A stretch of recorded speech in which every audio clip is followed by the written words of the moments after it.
ಆತ್ಮೀಯ ವಿದ್ಯಾರ್ಥಿಗಳೇ, ಇವತ್ತು ಡಿಸಲ್ಯೂಷನ್ ಆಫ್ ಪಾರ್ಟ್ನರ್ಶಿಪ್ ಬಗ್ಗೆ ನೋಡೋಣ. ಹಿಂದಿನ ಅವಧಿಯೊಳಗೆ ನಾವು ಅಡ್ಮಿಷನ್ ಆಫ್ ಪಾರ್ಟ್ನರ್ಶಿಪ್ಪ, ರಿಟೈರ್ಮೆಂಟ್ ಆಫ್ ಪಾರ್ಟ್ನರ್ಶಿಪ್ಪ ಮತ್ತು ಡೆತ್ ಆಫ್ ಪಾರ್ಟ್ನರ್ಶಿಪ್ ಬಗ್ಗೆ ನೋಡಿದ್ದೆವು. ಈ ಅಧ್ಯಾಯ ಡಿಸಲ್ಯೂಷನ್ ಆಫ್ ಪಾರ್ಟ್ನರ್ಶಿಪ್ ಫರ್ಮ್ ಅಂತ ಏನು ಬರ್ತೈತಿ, ಇದು 2 ಅಂಕದ ಒಂದು ಪ್ರಶ್ನೆ ಮತ್ತು 12 ಅಂಕದ ಒಂದು ಸರಳವಾದಂಥ ಅಕೌಂಟ್ ಕಡಿಮೆ ಇರ್ತಕ್ಕಂಥದ್ದು. ಒಂದು realisation account, partners capital account, bank account. ಇಲ್ಲಿ ಬ್ಯಾಲೆನ್ಸ್ ಶೀಟ್ ಬರೋದಿಲ್ಲ. ಕ್ಯಾಶ್ ಅಕೌಂಟ್ ಟ್ಯಾಲಿ ಆದರೆ ಪ್ರಾಬ್ಲಮ್ ಕರೆಕ್ಟ್. ಇದು ಬಹಳ ಸರಳ. ಇದು ಮತ್ತು ಇನ್ನೊಂದು ಮುಂದೆ ಒಂದು ಅಧ್ಯಾಯ ಬರುತ್ತೆ, ದ್ಯಾಟ್ ಶೇರ್ ಕ್ಯಾಪಿಟಲ್ ಮ್ಯಾಗಿಂದ. ಅವು 2 ಅಧ್ಯಾಯಗಳನ್ನು ನೀವು ಮಾಡಿಬಿಟ್ರೆ ನೀವು ಈಸಿಯಾಗಿ ಪಾಸ್ ಆಗ್ಬೋದು. ಒಂದು ಗಮನ ಇಡ್ರಿ, ಈ ವರ್ಷದ ಪರೀಕ್ಷಾ ಪದ್ಧತಿ ಪ್ರಕಾರ ಬಂದೀವಿ ಅಂದ್ರೆ ಅಡ್ಮಿಷನ್ ಮ್ಯಾಗೂ ಕೇಳ್ತಾರೆ, ರಿಟೈರ್ಮೆಂಟ್ ಮ್ಯಾಗ ಕೇಳ್ತಾರೆ. ಇದ್ರ ಮ್ಯಾಗ ಒಂದು 2 ಪ್ರಾಬ್ಲಮ್ ಬರ್ಬೋದು. ಸ್ವಲ್ಪ ನಾನು ಹೇಳ್ತೇನೆ, dissolution of partnership firm 2 part ಮಾಡ್ತಾನೆ. ಇಲ್ಲಿ ನಿಮಗೆ ನೋಟ್ಸ್ ಕೊಟ್ಟೆ ನಾನು. ಇದು ಡಿಸಲ್ಯೂಷನ್ ಆಫ್ ಪಾರ್ಟ್ನರ್ಶಿಪ್ ಇದೊಂದು ಪ್ಯಾನ್. ಡಿಸಲ್ಯೂಷನ್ ಆಫ್ ಪಾರ್ಟ್ನರ್ಶಿಪ್ ಅಂದರೆ ಏನಪ್ಪ? Reconstitution of the partnership due to admission, retirement or death. The business is not closed. Dissolution of partnership ಪಾಲುಗಾರಿಕೆ ವಿಸರ್ಜನೆ ಎಂದರೆ ಒಬ್ಬ ಪಾಲುಗಾರನ ಪ್ರವೇಶ, ನಿವೃತ್ತಿ, ಮರಣದಿಂದ ಮರುಹೊಂದಾಣಿಕೆ ಮಾಡಲಾಗುತ್ತದೆ ವಿನಃ ಪಾಲುಗಾರಿಕೆಯನ್ನು ಮುಚ್ಚಲಾಗುವುದಿಲ್ಲ. ಇದು ಗಮನಿಸ್ಕೋಬೇಕು. ಅದಕ್ಕೆ ಡಿಸಲ್ಯೂಷನ್ ಆಫ್ ಪಾರ್ಟ್ನರ್ಶಿಪ್ ಅಂತ ಹಿಂದೆ ಕಲ್ತಿದ್ದಾರೆ. Admission, retirement, death, dissolution of partnership ಅಂದರೆ ಹೊಸ ಬ್ಯಾಲೆನ್ಸ್ ಶೀಟ್ ಬರುತ್ತೆ, new balance sheet, revaluation account, goodwill treatment. ಇಲ್ಲೇನು ಗುಡ್ ವಿಲ್ ಟ್ರೀಟ್ಮೆಂಟ್ ಇಲ್ಲ, ಏನೂ ಇಲ್ಲ ಇಲ್ಲಿ. ಆದರೆ ಡಿಸಲ್ಯೂಷನ್ ಆಫ್ ಪಾರ್ಟ್ನರ್ಶಿಪ್ ಫರ್ಮ್ ಅಂದರೆ ಏನು? ಪಾಲುಗಾರಿಕೆ ಸಂಸ್ಥೆ ವಿಸರ್ಜನೆ ಅಂದರೆ all the partners cut off their CUT, cut off, ಕಳೆದುಕೊಳ್ಳು, cut off their connections or relationship with the business and business is completely close down. ಅಂದರೆ ಪಾಲುಗಾರರು ಸಂಸ್ಥೆಯೊಳಗಿನ ತಮ್ಮ ಸಂಬಂಧವನ್ನು ಕಳೆದುಕೊಂಡು ಇಡೀ ಸಂಸ್ಥೆಯನ್ನು ಮುಚ್ಚುವುದಕ್ಕೆ ಪಾಲುಗಾರಿಕೆ ಸಂಸ್ಥೆ ವಿಸರ್ಜನೆ ಎನ್ನುತ್ತೇವೆ. ಕಾರಣಗಳೇನಪ್ಪ? ನಿನ್ನೊಂದು 4 ಕಾರಣ ಕೊಟ್ಟೆ ನಾನು. ಎಲ್ಲ ಪಾಲುಗಾರ ಸಮ್ಮತಿ, consent of the all the partners. ಪಾಲುಗಾರಿಕೆ ಸಂಸ್ಥೆ ಕಾನೂನು ಬಾಹಿರ ವ್ಯವಹಾರ ಮಾಡ್ತಿದ್ದಾರೆ, ಇಲ್ಲೀಗಲ್ ಬಿಸ್ನೆಸ್ ಇತ್ತಂದ್ರೆ, ಕೋರ್ಟ್ನಿಂದ ಆದೇಶ ಆಗಿತ್ತಂದ್ರೆ, ಎಲ್ಲ ಪಾಲುಗಾರರು ಇನ್ಸಾಲ್ವೆಂಟ್ ಅಂದರೆ ದಿವಾಳಿ ಆಗಿದ್ದರೆ ಎಲ್ಲ ಹೇಳಿದ್ದು ನಾನು. ವ್ಯತ್ಯಾಸ ಕೂಡ ಹೇಳಿದ್ದು ನಾನು. ಡಿಸಲ್ಯೂಷನ್ ಆಫ್ ಪಾರ್ಟ್ನರ್ಶಿಪ್ದಾಗ business is not closed, business is closed. ಇಲ್ಲಿ ರಿವ್ಯಾಲ್ಯೂಯೇಷನ್ ಅಕೌಂಟ್ ಈಸ್ ಪ್ರಿಪೇರ್ಡ್, ಇಲ್ಲಿ ರಿಯಲೈಸೇಷನ್ ಅಕೌಂಟ್ ಈಸ್ ಪ್ರಿಪೇರ್ಡ್. ಆಮೇಲೆ ಇಲ್ಲಿ new balance sheet is not prepared, ಅಲ್ಲಿ ನ್ಯೂ ಬ್ಯಾಲೆನ್ಸ್ ಶೀಟ್ ಪ್ರಿಪೇರ್ಡ್. ಇಲ್ಲಿ new balance sheet is prepared, ಅಲ್ಲಿ new balance sheet is not prepared. And all the books are not closed, but all the books are closed. ಇನ್ನೊಂದು 3 ವ್ಯತ್ಯಾಸ ಕೊಟ್ಟೀನಿ. Come to the main point of this is the main aspect is the realization account. ವಿಲೇವಾರಿ ಖಾತೆ ಅಂತ ಕರಿತೀವಿ ನಾವು. What is the realisation account? Realisation account is to prepared to find out the profit or loss on realisation of asset and payment of liability on dissolution of partnership firm. ಅಥವಾ at the time of dissolution of partnership firm, we have to find out the profit or loss by realization of asset and payment of liability. ಪಾಲುಗಾರಿಕೆ ಸಂಸ್ಥೆ ವಿಸರ್ಜನೆ ಸಮಯದಲ್ಲಿ ಆಸ್ತಿಗಳನ್ನು ಮಾರಿ ಹೊಣೆಗಾರಿಕೆಗಳನ್ನು ಕೊಟ್ಟ ನಂತರ ಬರುವ ಲಾಭ ನಷ್ಟವನ್ನು ಕಂಡುಹಿಡಿಯುವ ಖಾತೆಗೆ ರಿಯಲೈಸೇಷನ್ ಆರ್ ವಿಲೇವಾರಿ ಖಾತೆ ಎನ್ನುತ್ತೇವೆ. ಅದನ್ನು ಹೆಂಗೆ ತಯಾರು ಮಾಡಬೇಕು? ಹೆಂಗೆ ನಾವು ರಿವ್ಯಾಲ್ಯೂಯೇಷನನ್ನು ಫಸ್ಟ್ ಸ್ಟೆಪ್ ಹತ್ತೀವಲ್ಲ, ಇಲ್ಲಿ ಫಸ್ಟ್ ಸ್ಟೆಪ್ ಇದು. ಆಮೇಲೆ ಇವೆರಡು ಸೆಕೆಂಡ್ ಸ್ಟೆಪ್. ಭಾಳ ಈಜಿ. ಫಸ್ಟ್ ಸ್ಟೆಪ್ ಏನಪ್ಪ? Sundry assets. ಬ್ಯಾಲೆನ್ಸ್ ಶೀಟ್ನ ಅಸೆಟ್ಸ್ ಸೈಡ್ ಅದಾವಲ್ಲ, ಎಲ್ಲ ಶೀಟ್ಗಳನ್ನು ತೊಗೋಬೇಕು. ಏನು ಬಿಡಬೇಕು? ಎಕ್ಸೆಪ್ಟ್ ಕ್ಯಾಶ ಮತ್ತು P&L. ಎರಡೇ. P&L ಅಕೌಂಟ್ ಒಂದು ಇರ್ತೈತಿ, ಕ್ಯಾಶ ಬ್ಯಾಂಕ್ ಬಿಡಬೇಕು.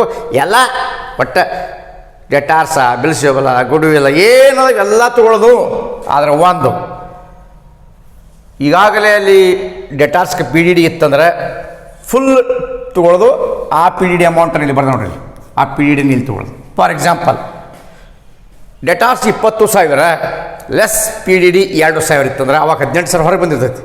ಅವಾಗ ಹೆಂಗೆ ತೊಗೋಬೇಕು? 18,000 ತೊಗೋಬಾರ್ದು, ಇಲ್ಲಿ 20,000 ತೊಗೋಬೇಕು, ಪಿ ಡಿ ಡಿ 2,000 ತೊಗೋಬೇಕು. ಗಮನಿಸ್ಕೋಬೇಕು, ಇದನ್ನು ಗಮನಿಸ್ಕೋಬೇಕು. ಅಥವಾ ಒಂದೇ ಡೆಟಾರ್ಸ್ ಒಂದಾದ್ರೆ ನೇರ್ ತೊಗೊಳ್ಳೋ, ಪಿ ಡಿ ಡಿ ಬರ್ತಾರೆ ಫುಲ್ ಅಮೌಂಟ್ ತೊಗೋಬೇಕು, ಪಿ ಡಿ ಡಿ ಇಲ್ಲಿ ತೊಗೋಬೇಕು. ಇನ್ನು ಎರಡನೇ ಸ್ಟೆಪ್ ಲೈಬಿಲಿಟಿ ಕಡೆ ಬರೋದು. ಲೈಬಿಲಿಟಿ ಕಡೆ ಯಾವ್ಯಾವ ಇರ್ತಾವಪ್ಪ?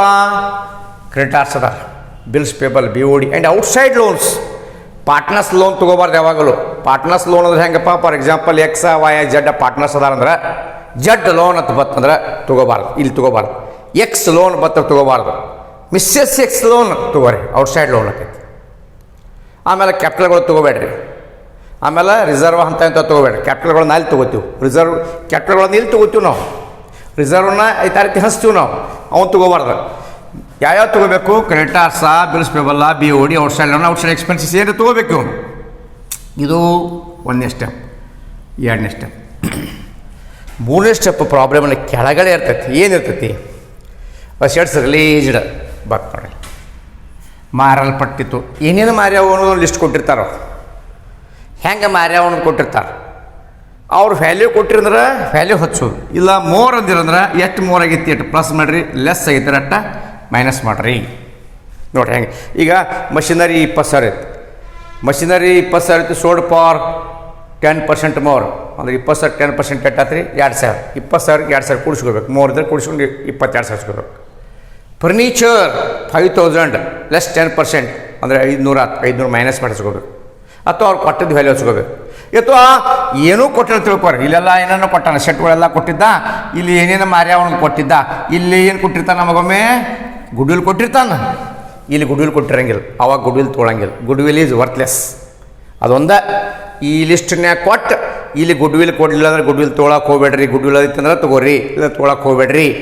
ಆದ್ರೆ ಗುಡ್ ವಿಲನ್ನು ಬಿಟ್ಟು ಇಲ್ಲಿ ಒಂದು 6 ಸೆಟ್ ಕೊಟ್ಟಿದ್ದ, ಮಷಿನರಿ, ಫರ್ನಿಚರ, ಬಿಲ್ಡಿಂಗ, ಡೆಟಾಸ, ಸ್ಟಾಕ, ಇನ್ವೆಸ್ಟ್ಮೆಂಟ ಇವೆಲ್ಲ ಕೊಟ್ಟು, ಬಿಲ್ಸ್ ಎಲ್ಲ ಕೊಟ್ಟು ಇಲ್ಲೊಂದು ಮಷಿನರಿಯನ್ನು ಲಿಸ್ಟ್ನಾಗ ಬಿಟ್ಟಿದ್ದು ತಿಳ್ಕೊರಿ. ಮಷಿನರಿಯನ್ನು ಲಿಸ್ಟ್ನಾಗ ಬಿಟ್ಟಿದ್ದ, ಲಿಸ್ಟ್ನಾಗ ಬಿಟ್ಟು ಅಂತ ಬಿಡಕ್ಕೆ ಬರೋಂಗಿಲ್ಲ. ಮಷಿನರಿ ಕಿಮ್ಮತ್ತು ಇಲ್ಲಿ ಎಷ್ಟೈತೆ ಅಷ್ಟು ತೊಗೊಂಡ್ಬಿಡ್ಬೇಕು. ಎಲ್ಲ ಅಸೆಟ್ಗಳು ಇಲ್ಲಿ ಬರಬೇಕು, ಎಕ್ಸೆಪ್ಟ್ ಗುಡ್ ವಿಲ್ ಕೊಟ್ಟಿದ್ದಿಲ್ಲ ಅಂದ್ರೆ. ನೋಡಿರಿ, ಎಲ್ಲ ಅಸೆಟ್ಗಳು every asset should become as per ಅವನ ಗೈಡೆನ್ಸ್ ಪ್ರಕಾರ ಬರಬೇಕು.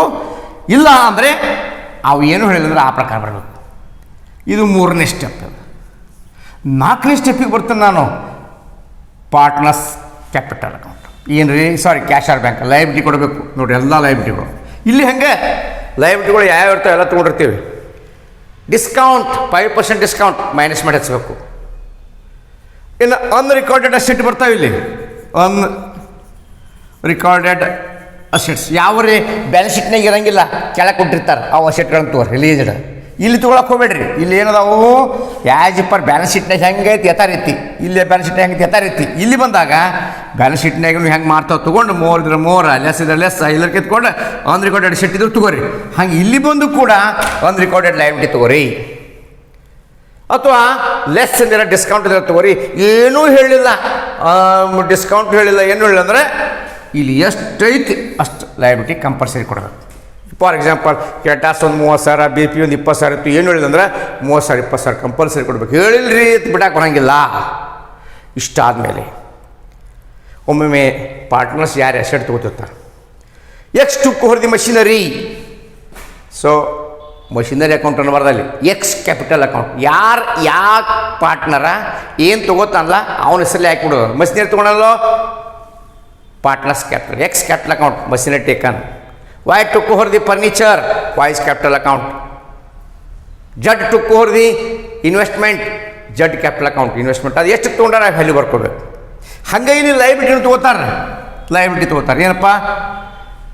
X took over the bills payable ಅಂದಾಗ X capital account, bills payable taken. ಆದರೆ ಭಾಳ ಜನ ವಿದ್ಯಾರ್ಥಿಗಳು ನೀವು ಏನು ಮಾಡ್ತೀರಿ ಅನ್ನೋದನ್ನು ನಾನು ನಿಮಗೊಂದು ಸ್ವಲ್ಪ ಹೇಳ್ತೇನೆ. ನೀವು ಮಾಡೋ ಮಿಸ್ಟೇಕ್ಸ್ ಹೇಳ್ತೀನಿ ನಾನು. ಏನಪ್ಪ? ಭಾಳ ಜನ ವಿದ್ಯಾರ್ಥಿಗಳು so machinery is taken over by the X ಅಂದಾಗ ಮಷಿನರಿ ಟೇಕನ್ ಅಕೌಂಟ್ ಅಂತೀರಿ. ತಪ್ಪು. ಮಷಿನರಿ ಟೇಕನ್ ಅಕೌಂಟ್ ಅಲ್ಲ, ಮಷಿನರಿ ಟೇಕನ್ ಯಾರು ತೊಗೊಂಡಾರು? ಎಕ್ಸ್ ಅಂತ ಬರೀಬೇಕು. ವೈ ಜಡ್. ಹಂಗೆ ಲಯಬಿಲಿಟಿ ತೊಗೋತಾರೆ ಈ ಕಡೆ. ಸೊ ಕ್ರೆಡಿಟಾರ್ಸ್ ತೊಗೋಬೋದು, ಬಿಲ್ಸ್ ಪೇಬಲ್ ತೊಗೋಬೋದು, ಮತ್ತೇನೋ ತೊಗೋತಾನೆ ಅವನ ಹೆಸರಲ್ಲಿ ಹಾಕ್ಕೊಡೋದು. ಇನ್ನು ಇಲ್ಲಿ ಬತ್ತು ನೋಡ್ರಿ cash or bank, that is cost of dissolution, ಖರ್ಚು ವೆಚ್ಚ. ಅಲ್ಲಿ ಕೊಟ್ಟಿರ್ತಾರೆ cost of dissolution ಅತ್ತಾರೋ, realisation expenses ಅತ್ತಾರೋ, ಏನಾದರೂ ಇಲ್ಲಿ ಕೊಡಬೇಕು ಕ್ಯಾಶ್ ಆರ್ ಬ್ಯಾಂಕ್. ಇನ್ನು ಇಲ್ಲೊಂದು ಕೊಟ್ಟಾನೆ ಪಾರ್ಟ್ನರ್ಸ್ ಕ್ಯಾಪಿಟಲ್ ಎಕ್ಸ್ಪೆನ್ಸಸ್. ಕೆಲವು ಸಲ ಒಬ್ಬರು ಪಾರ್ಟ್ನರ್ಗಳು ಏನು ಕೊಡ್ತಾರೆ, ಎಕ್ಸ್ಪೆನ್ಸಸ್ ಕೊಡ್ತಾರೆ. ಆ್ಯಕ್ಚುವಲ್ ಎಷ್ಟು ಕೊಟ್ಟಾನ ಅಷ್ಟು ಹಾಕ್ಬಿಡೋದು, ಕಡಿಮೆ ಆಗೈತಿ ಹೆಚ್ಚಾಗೈತಿ ನೋಡೋಂಗಿಲ್ಲ, ಎಷ್ಟು ಆ್ಯಕ್ಚುವಲ್ ಕೊಟ್ಟಾನ ಅಷ್ಟು ಅವನ ಹೆಸರು ಹಾಕ್ಬಿಡೋದು. X paid the realisation expenses, S Y X. ಇನ್ನು ಈ ಕಡೆ ಅಸೆಟ್ ತೊಗೋತಾರೆ, ಇನ್ನು ಹೇಳಿದ ಅಸೆಟ್ ತೊಗೋತಾರೆ, ಕ್ಲಾರಿಟಿ ತೊಗೋತಾರೆ, ಎಲ್ಲ ತೊಗೊಂಡ ಮೇಲೆ ನಾವು ಟೋಟಲ್ ಮಾಡ್ತೀವಿ. ಈ ಕಡೆ ಹೆಚ್ಚಾಗಿ ಈ ಕಡಿಮೆ ಬರ್ತಾರೆ, ದಟ್ ಈಸ್ ಕಾರ್ಡ್ ಪ್ರಾಫಿಟ್. ಅವ್ರಿಗೆ ಅವ್ರ ರೇಷೋ ಪ್ರಕಾರ ಹಂಚೋದು. ಸಪೋಸ್ ಈ ಕಡೆ ಹೆಚ್ಚಾಗಿ ಈ ಕಡೆ ಬರ್ತಾರೆ, ಲಾಸ್ ರೇಷೋ ಪ್ರಕಾರ ಹಂಚೋದು. ಇದನ್ನು ಮೊದಲು ರೆಡಿ ಮಾಡ್ಕೋಬೇಕು ನಾವು. ಫಸ್ಟ್ ಅಸೆಟ್ಗಳನ್ನು ಹೆಂಗದ ಬ್ಯಾಲೆನ್ಸ್ ಶೀಟ್ನಾಗ ತೊಗೋಬೇಕು, ಲೈಬಿಲಿಟಿಗಳು ಹೆಂಗದ ತೊಗೋಬೇಕು, ಕೆಳಗೆ ಬಂದು ಅವ್ರು ಹೆಂಗೆ ಹೇಳ್ಯಾರ ಹಂಗೆ ರಿಲೈಸೇಷನ್ ಮಾಡ್ಕೋಬೇಕು. ಯಾರು ಅಸೆಟ್ ತೊಗೊಂಡ್ರೆ ಪಾರ್ಟ್ನರ್ಸ್ ಕೊಡಬೇಕು, ಲೈಬಿಲಿಟಿ ಹೇಳಿದ್ರೆ ಹಂಗೆ ಕೊಡಬೇಕು, ಲೈಬಿಲಿಟಿಯನ್ನು ಯಾರು ತೊಗೊಂಡ್ರೆ ಕೊಡಬೇಕು, ಎಕ್ಸ್ಪೆನ್ಸಸ್ ಕೊಡಬೇಕು. ಸರಳ ಪ್ರಾಬ್ಲಮ್. ಇಷ್ಟಾದಮೇಲೆ ಇವೆಲ್ಲ ಆದಮೇಲೆ ಎರಡನೇ ಸ್ಟೆಪ್ಪಿಗೆ ನಾವು partners capital account, cash or bank account ಹಾಕ್ಕೊಂಡು ಅವ್ರು ಬ್ಯಾಲೆನ್ಸ್ ಮಾಡ್ಕೋಬೇಕು ಫಸ್ಟ್. ಇಲ್ಲಿ ಬರ್ದಂಗೆ ಆಮೇಲೆ ಬ್ಯಾಲೆನ್ಸ್ ಶೀಟ್ನಾಗ ಏನು ರಿಸರ್ವ ಇದ್ದು ಅಂದರೆ ನಾವು ನೋಡಿದ್ದಿಲ್ಲ ಮನಿ ಇದ್ರಾಗ ಜನರಲ್ ರಿಸರ್ವ ಮತ್ತು ಪಿ ಆ್ಯಂಡ್ ಇದು reserve fund, P and L account. Asset side liability side ಇದ್ದಂದ್ರೆ ಈ ಕಡೆ ಬರ್ತಾವೆ, ಅಸೆಟ್ ಸೈಡ್ ಇದ್ರೆ ಈ ಕಡೆ ಬರ್ತಾವೆ. Asset side P and L ಇರ್ತಾರೆ, ಈ ಕಡೆ ಹಂಚೋದು. Liability side reserve, general reserve, reserve fund ಇಲ್ಲಿ ಹಂಚೋದು. ಪಿ ಆ್ಯಂಡ್ ಎಲ್ ಇದ್ರೆ ಈ ಕಡೆ ಹಂಚೋದು. ಇಲ್ಲಿ ಮೊದಲು ಹಂಚೋದು ಬಾಯ್ ರಿಸರ್ವ, ರಿಸರ್ವ್ ಫಂಡ ಹಂಚೋದು. ಇಷ್ಟೆಲ್ಲ ಆದಮೇಲೆ ಇದು ಬಿಟ್ಟುಬಿಡೋದು, ಬಿಟ್ಟು ಇಲ್ಲಿ ಬರೋದು. ಇಲ್ಲಿ ಬಂದ ಮ್ಯಾಗ ಇವು ಏನದಾವಲ್ಲ ಆಲ್ರೆಡಿ ಬ್ಯಾಲೆನ್ಸ್ ಶೀಟ್ನಾಗ ಟ್ರಾನ್ಸ್ಫರ್ ಆಗಿದ್ದು ಬಿಡೋದು. ಇಲ್ಲಿ ಬರೋದು ಕ್ಯಾಶ್ ಆರ್ ಬ್ಯಾಂಕ್. ನೋಡಿ ಈ ಕಡೆ ಇವೇನದಾವ ಹೆಡ್ಗಳು ಕ್ಯಾಶ್ ಆರ್ ಬ್ಯಾಂಕ್, ಇವೇನದಾವ ಅವ್ರ ಪಾರ್ಟ್ನರ್ಸ್ ಆ ಕಡೆ ಹೋಗ್ತಾವೆ, ಈ ಕಡೆ ಏನದಾವ ಅವ್ರು ಸಂಬಂಧಪಟ್ಟರು ಈ ಕಡೆ ಬರ್ತಾವೆ. ಇವು ಮ್ಯಾಗಿನೂ ಬರೋಂಗಿಲ್ಲ, ಇಲ್ಲಿ ಟ್ರಾನ್ಸ್ಫರ್ ಆಗಿರ್ತೈತಿ. ನೋಡಿ ಕ್ಯಾಶ್ ಆರ್ ಬ್ಯಾಂಕ್ ಇಲ್ಲಿ ಬತ್ತು ಬಾಯ್ ರಿಲೈಸೇಷನ್, ಏನು ಹಿಂಗೆ ರಿಲೈಸೇಷನ್ ಬರುತ್ತೆ. ರಿಲೈಸೇಷನ್ ಲಯಬಿಲಿಟೀಸ್ ಪೇಡ್ ಒಂದು. ದೆನ್ ಪಾರ್ಟ್ನರ್ಸ್ ಕ್ಯಾಪಿಟಲ್ ಅಕೌಂಟ್, ಯಾರ್ಯಾರು ಲಯಬಿಲಿಟಿ ತೊಗೊಂಡಿದ್ರಂದ್ರೆ ಇಲ್ಲಿ ಬಂದು ಬಾಯ್ ರಿಲೈಸೇಷನ್ ಲಯಬಿಲಿಟೀಸ್ ಟೇಕನ್ ತೊಗೊಂಡಿದ್ದು ಈ ಕಡೆ. ಇನ್ನು ಕ್ಯಾಶ್ ಆರ್ ಬ್ಯಾಂಕ್ ಮತ್ತು ರಿಲೈಸೇಷನ್, ಮತ್ತು ರಿಲೈಸೇಷನ್ ಒಂದು ಎಕ್ಸ್ಪೆನ್ಸಸ್, ಅದು ಎಕ್ಸ್ಪೆನ್ಸಸ್. ಇನ್ನೊಂದು ಪಾರ್ಟ್ನರ್ಸ್ ಕ್ಯಾಪಿಟಲ್ ಅಂದಾನೆ ಅಂದರೆ ಎಕ್ಸ್ಪೆನ್ಸಸ್ ನಾವು ಕೊಟ್ಟಿದ್ದಾರೆ. ಒಂದೇ ಎಕ್ಸ್ಪೆನ್ಸ್ ಬರತ್ತೆ, ಇಲ್ಲೇನೇ ಬರತ್ತೆ, ಇಲ್ಲ ಅಲ್ಲೇನೇ ಬರತ್ತೆ, ಎಕ್ಸ್ಪೆನ್ಸ್ ಕೊಡೋದು ನಾವು. ಆಮೇಲೆ ಪಾರ್ಟ್ನರ್ಸ್ ಪ್ರಾಫಿಟ್ ಆಗಿತ್ತು ನೋಡ್ರಿ ಇಲ್ಲಿ ಈ ಸೈಡ್. ಮತ್ತು ರಿಲೈಸೇಷನ್ ಪ್ರಾಫಿಟ್.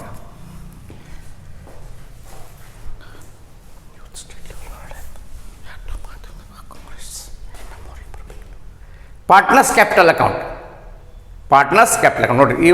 ಇವೆಲ್ಲ ಈ ಕ್ಯಾಶ್ ಆರ್ ಬ್ಯಾಂಕ್ ಐತಿ, ಇಲ್ಲಿ ಇದೊಂದೇ ಐತಿ. ಇಲ್ಲಿ ಈ ಕಡೆ ಸೈಡ್ ಎರಡ ಬರ್ತಾವೆ. ರಿಲೈಸೇಷನ್ ಏನಿದು ಅಸೆಟ್ಸ್ ರಿಲೀಸ್ಡ್ ನೋಡಿ. ಪಾರ್ಟ್ನರ್ಸ್ ಕ್ಯಾಪಿಟಲ್ ಅಕೌಂಟ್ ಈ ಕಡೆಯಿಂದ ಹೇಳಿದ ಈ ಕಡೆ ಎಲ್ಲ ಆ ಕಡೆ, ಈ ಕಡೆ partners capital account. Realisation assets taken. Loss ಇತ್ತಂದ್ರೆ ಇಲ್ಲಿ ಹೆಂಗೆ ರಿಲೈಸೇಷನ್ ಐತ್ಲೆ ಇಲ್ಲಿ ಬರುತ್ತೆ, ಎರಡೂ ಬರಂಗಿಲ್ಲ. ಮತ್ತು ರಿಲೈಸೇಷನ್ ಲಾಸ್. ಇಷ್ಟಾದಮೇಲೆ ನೋಡಿರಿ ಮೊದಲೇ ಸ್ಟೆಪ್ಪಿಂದ ಹಾಕೋಬೇಕು. ಇಷ್ಟೆಲ್ಲ ಮಾಡ್ಕೊಂಡ ಮ್ಯಾಗ ಇವ್ರು ಹಾಕ್ಕೊಂಡು ರಿಸಲ್ಟ್ ತೊಗೋಬೇಕು. ಆಮೇಲೆ ಈ ಕಡೆ ಇವೆಲ್ಲ ಆ ಕಡೆ ಟ್ರಾನ್ಸ್ಫರ್ ಮಾಡ್ಕೋಬೇಕು, ಈ ಕಡೆ ಟ್ರಾನ್ಸ್ಫರ್ ಮಾಡ್ಕೊಂಡ ಮ್ಯಾಗ ಮತ್ತೆ ಬ್ಯಾಲೆನ್ಸ್ ಶೀಟಿಗೆ ಹೋಗ್ಬೇಕು. ಅಲ್ಲಿ ಪಾರ್ಟ್ನರ್ಸ್ ಲೋನ್ ಇರ್ತೈತಿ. ಪಾರ್ಟ್ನರ್ಸ್ ಲೋನ್ ಅಂದರೆ ಎಕ್ಸ್ ಲೋನ್, ಅವ್ರ ಹೆಸರಲ್ಲೇ ಮ್ಯಾಗ ಏನು ಪಾರ್ಟ್ನರ್ಸ್ ಇರ್ತಾರಲ್ಲ ಅವ್ರ ಹೆಸರಲ್ಲಿ ಲೋನ್ ಇತ್ತಂದ್ರೆ ಇಲ್ಲಿ ಏನೂ ಮಾಡೋಂಗಿಲ್ಲ, ಇಲ್ಲಿ ಬರೋಂಗಿಲ್ಲ. ಅದು ಇಲ್ಲಿ ಡೈರೆಕ್ಟಾಗಿ ಇಲ್ಲಿ ಬಂದುಬಿಡ್ತೈತಿ ಇಲ್ಲಿ. ಸೊ ಎಕ್ಸ್ ಲೋನ್ ಇರ್ತಿತ್ತ, ಪಾರ್ಟ್ನರ್ಸ್ ಲೋನ್ ಹಿಂಗೆ ಬರೋದು ಮುಗೀತು, ಕ್ಲೋಸ್. ಈ ಕಡೆ ಟೋಟಲ್ ಬತ್ತು, ಈ ಕಡೆ ಟೋಟಲ್ ಬತ್ತು. ಇಲ್ಲಿ ಕ್ಯಾಶ್ ಆರ್ ಎಂದೂ ನೀವು ಬ್ಯಾಲೆನ್ಸ್ ಕ್ಯಾರಿ ಡೌನ್ ಬರೆಯಕ್ಕೆ ಹೋಗ್ಬಾರ್ದು. ಇಲ್ಲಿ ಕ್ಲೋಸ್ ಮಾಡ್ಬೇಕು. ಇಲ್ಲಿ ಬರ್ತಾವೆ, ಇಲ್ಲಿ ಬಂದು ಅಂದ್ರೆ ಇಲ್ಲಿ ಬರ್ತಾವೆ ಪಾರ್ಟ್ನರ್ಸ್ ಕ್ಯಾಪಿಟಲ್ ಅಕೌಂಟ್. ಮುಗಿತು ಪ್ರಾಬ್ಲಮ್. ಏನದಿ first step, second, third, fourth, partners loan ಇದ್ರೆ ಫಿಫ್ತ್, ಟೋಟಲ್ ಮಾಡಿದ್ರೆ sixth. The problem is completed. ಇದು 12 ಮಾರ್ಕ್ಸ್ನ ಪ್ರಾಬ್ಲಮ್. ಭಾಳ ಸರಳ ಇರ್ತೈತಿ. ನಿಮಗೆ ಎಂಟ್ರಿನೂ ಕೊಟ್ಟಿನಿ ನಾನು. ಸಾಮಾನ್ಯವಾಗಿ ನಿಮಗೆ 2 ಮಾರ್ಕ್ಸ್ನಾಗ ಏನು ಕೇಳ್ತಾರಪ್ಪ, ಭಾಳ ಆದರೆ ಮೀನಿಂಗ್ ಕೇಳಬಹುದು ಅಥವಾ ಡಿಫರೆನ್ಸ್ ಕೇಳಬಹುದು. ಆದರೆ ಹೆಚ್ಚಾಗಿ ಕೇಳ್ತಕ್ಕಂಥದ್ದು ನಿಮಗೆ ಎಂಟ್ರಿ ಕೇಳ್ತಾರೆ. ಅದಕ್ಕೆ ಈ ಕಡೆ ಸೈಡ್ ಏನು ಬಂದವ್ರಲ್ಲ ಇವೆಲ್ಲ ಡೆಬಿಟ್ ಸೈಡ್ ಬಂದವು ಅಂದ್ರೆ ಈ ಅಕೌಂಟನ್ನು ಡೆಬಿಟ್ ಮಾಡ್ಕೋಬೇಕು. ಈ ಕಡೆ ಸೈಡ್ ಬಂದವಲ್ಲ ಇದನ್ನು ಇವನ್ನ ಡೆಬಿಟ್ ಮಾಡಿಕೊಂಡು ಈ ಅಕೌಂಟನ್ನು ಕ್ರೆಡಿಟ್ ಮಾಡ್ಕೋಬೇಕು. ಸೆಂಟ್ರಲ್ ರಿಲೈಸೇಷನ್ ಇಟ್ಕೊಂಡ್ಬಿಡೋದು ನಾವು. Realisation account debtor to sundry asset, asset transfer. Realization account to cash or bank, liabilities paid. Realization account to partners capital account, liabilities are taken. Realization account to cash or bank, same, expenses paid. And the profit is there. Realization account to partners capital account, profit transfer. ನೋಡಿರಿ, ಈ ಕಡೆ side ಬರುವನ್ನ ಈ ಐಟಮ್ಗಳನ್ನ credit ಮಾಡ್ಕೊಂಡು realisation account ಏನು ಮಾಡೋದು, debit ಮಾಡ್ಕೊಳ್ಳೋದು. ಈ ಐಟಮ್ಗಳನ್ನೆಲ್ಲ debit ಮಾಡ್ಕೊಳ್ಳೋದು, ರಿಲೈಸೇಷನ್ ಅಕೌಂಟ್ ಕ್ರೆಡಿಟ್ ಮಾಡ್ಕೊಳ್ಳೋದು ಅಂದಾಗ sundry liability account to realization, liability transfer. Cash or bank account to realization, assets released. Partners capital account to realization account, asset taken. Then partners capital account to realization account is loss. ಇದನ್ನು ಸ್ವಲ್ಪ ಗಮನಿಸಿಗೋರಿ. ಇದನ್ನು entry ಒಳಗೆ ಸತೆ ನೋಡ್ರಿ, ಯಾಕೆ 2 ಮಾರ್ಕ್ಸ್ನಾಗ ಕೇಳ್ತಾರೆ. ಇನ್ನೊಂದು entry ಕೇಳ್ತಾರೆ, direct loan paid by the ಅಂದಾಗ partners loan account debtor to cash or bank. ಇಷ್ಟು ನಮಗೆ ಇಲ್ಲಿ ಬರ್ತಕ್ಕಂಥದ್ದೈತಿ. ಇದು ನಿಮಗೆ ಪೂರ್ತಿ ನಿನ್ನೆ ನಾನು ನೋಟ್ಸ್ ಕಳಿಸೀನಿ, ಮ್ಯಾಪ್ ಫಾರ್ಮೆಟ್ ಕಳಿಸೀನಿ, ಇವತ್ತೆಲ್ಲ ತಿಳಿಸೀನಿ. ನಿಮಗೆ ನಾಳೆಯ ದಿವಸ ಪ್ರಥಮವಾಗಿ ಒಂದು ಪ್ರಾಬ್ಲಮನ್ನು ನಾಳೆ ನಿಮಗೆ ಕಳಿಸ್ತೀನಿ. ಓಕೆ, ಧನ್ಯವಾದಗಳು.